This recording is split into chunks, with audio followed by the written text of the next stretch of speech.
हम लोग आज उपपद विभक्ति और धातु रूप का डिस्कशन करेंगे। उपपद विभक्ति में सप्तमी विभक्ति एक बाकी था। सप्तमी विभक्ति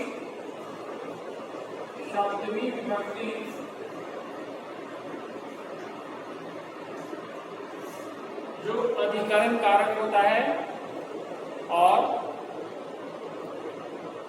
जिसका चिन्ह में पर होता है, जो आधार होता है जिस पर या जिसमें कुछ स्थित हो। आधारो अधिकरणम, आधार अर्थ में सप्तमी विभक्ति का प्रयोग होता है और इसमें सप्तमी विभक्ति का एक वचन, द्विवचन, बहुवचन का प्रयोग करेंगे। जैसे बालक का सप्तमी एक वचन, बालके, बालकयो, बालकेषु इत्यादि का प्रयोग इसमें करेंगे। और इसके बाद तो अब जैसे हम लोग का आधारो अधिकरणम, इसके अनुसार हो गया डैश फलानी संति और यहाँ वृक्ष दिया हुआ।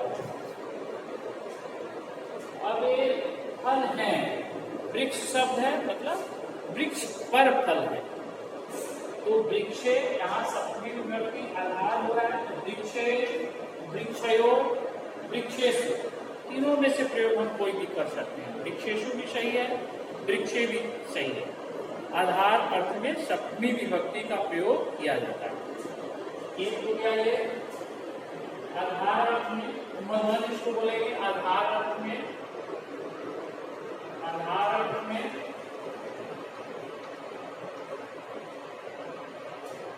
इसके बाद नंबर 2, दो इसका महत्वपूर्ण धातु होता है। एक स्नेह धातु होता है, पहले भी हम लोग पढ़े होंगे। स्नेह जिसका अर्थ होता है स्नेह करना, रूप चलता है स्नेहली, स्नेहता, स्नेहंती। जिस पर स्नेह किया जाए उसमें सप्तमी विभक्ति का प्रयोग किया जाता है। जैसे माता पुत्र पर स्नेह करती है तो माता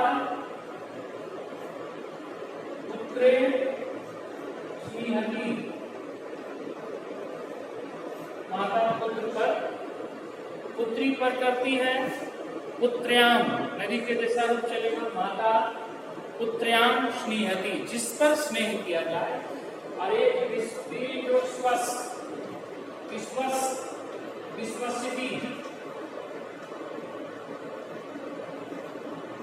जिस पर विश्वास किया जाए उसमें सप्तमी विभक्ति का प्रयोग किया जाता है।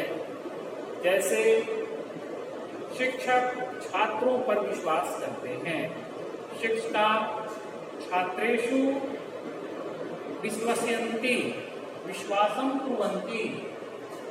शिक्षक छात्र पर विश्वास करता है, शिक्षका छात्रे या छात्रेषु विश्वसिति, विश्वास करना, विश्वसिति विश्वास करना, स्नेहति विश्वसिति।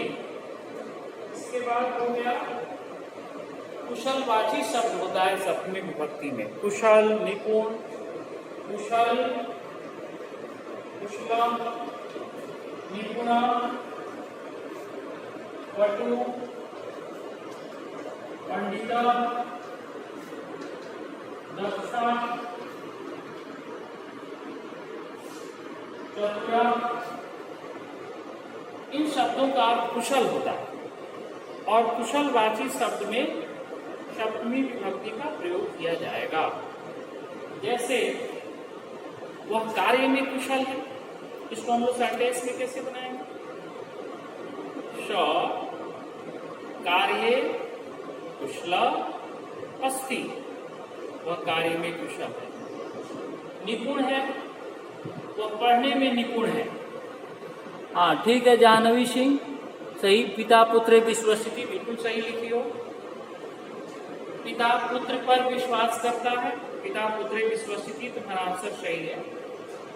तो ये निपुण, पटु, पंडित, दक्ष और चतुर, इन शब्दों में सप्तमी विभक्ति का प्रयोग करते हैं। जैसे कार्येषु निपुणा, पठने पटु अस्ति, वो पढ़ने में पटु है। पटु का मतलब कि पटु, कुशल, स्किल्ड। इन शब्दों का अर्थ है स्किल्ड। पंडिता, पंडित होने भी कुशल होता है। पंडित क्यों बोलते हैं? कोई अपने कार्य में पारंगत है, स्किल्ड है, इसलिए पंडित है। वह पंडित है मतलब वो जिस कार्य में है उसमें पंडित है। दक्ष का अर्थ भी वही होता है, कुशल। चतुर का मतलब भी उसी अर्थ में लिया जाता है। इन शब्दों में सप्तमी विभक्ति का प्रयोग हम लोग करते हैं। और एक और है निर्धारण अर्थ में।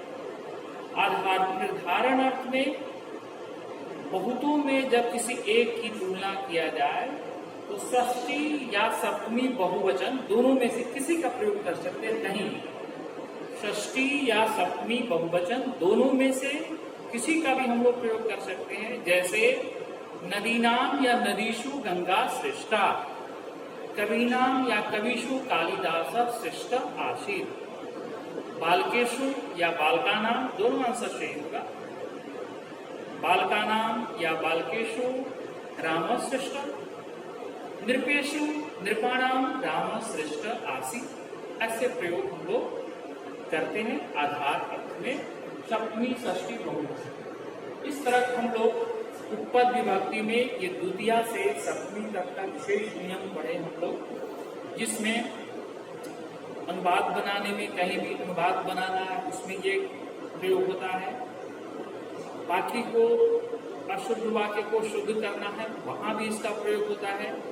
चित्र लेखन में भी हम लोग को इसका प्रयोग जानना है। कहीं भी हम उपपद विभक्ति का प्रयोग करना चाहते हैं, विशेष कारक के नियम का प्रयोग करना चाहते हैं, तो उपपद विभक्ति को जानेंगे। अब जैसे प्रयोग करना है, बालक पिता के साथ भ्रमण करने के लिए जाता है। बालक पिता के साथ भ्रमण करने के लिए जाता है। तो बाल का अब शह का प्रयोग चूंकि आ रहा है तो पित्रा स भ्रमणाय गच्छति, पित्रा लगाना पड़ेगा क्योंकि शह के योग में तृतीया यहाँ प्रयोग किया गया। तो इस तरह का शह का प्रयोग आता है। जिसे प्रयोग किया जाए कि विद्यालय के दोनों तरफ घर हैं, तो विद्यालयम परितः गृहाणि सन्ति, बहुत सारे घर हैं। इसे प्रयोग करना है कि यह बालिका पढ़ने में कुशल है। कैसे सेंटेंस बनाएंगे हम लोग? इयं बालिका पठने कुशला अस्ति या प्रवीणा अस्ति। सप्तमी विभक्ति का यहाँ प्रयोग कर दिए। जैसे अगर हम लोग कभी कभी उसका पंचमी विभक्ति में प्रयोग आता है कि यह बालक सिंह से डरता है, तो अयम बालका सिंहार बिभेति, ये पंचमी विभक्ति का प्रयोग हो गया। चतुर्थी विभक्ति का जैसे प्रयोग आता है, राजा भिखारियों को वस्त्र देते हैं, तो निरपा भिक्षुकेभ्य, चतुर्थी बहुवचन प्रयोग हो गया। वस्त्राणि यक्षन्ति, वस्त्राणि यक्षन्ति। इस तरह का हम लोग का ये प्रयोग द्वितीया टू सप्तमी विभक्ति उपपद विभक्ति का